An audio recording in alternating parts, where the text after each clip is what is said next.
कृष्ण हरी. अलीकडेच आटोपलेली पंढरीची वारी म्हणजे लाखो वारकऱ्यांचा पिढ्यानपिढ्या चालत आलेला भक्तीचा अलौकिक सोहळा.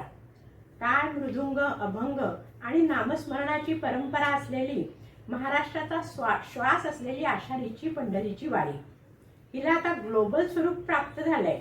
भगव्या पताका, ढोल ताशांच्या निनादासहित ही वारी लंडनहून निघून Netherland, Belgium, France, Luxembourg, Germany, Poland, झेक रिपब्लिक, हंगेरिया, तुर्किया व जॉर्जिया अशी फिरून पंढरपुरात दाखल होते.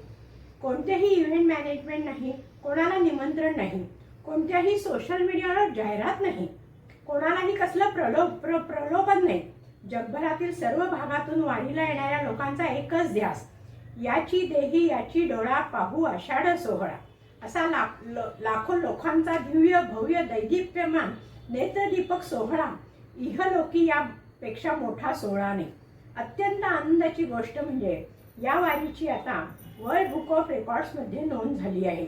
दिव्य स्वरूपात सुदर्शन चक्रावर वसलेली पंढरी ही परकीय आगमने, पूर, दुष्काळ, भूकंप अशा नैसर्गिक आपत्ती आल्या तरी सुरक्षित राहून अविनाशी उभी आहे.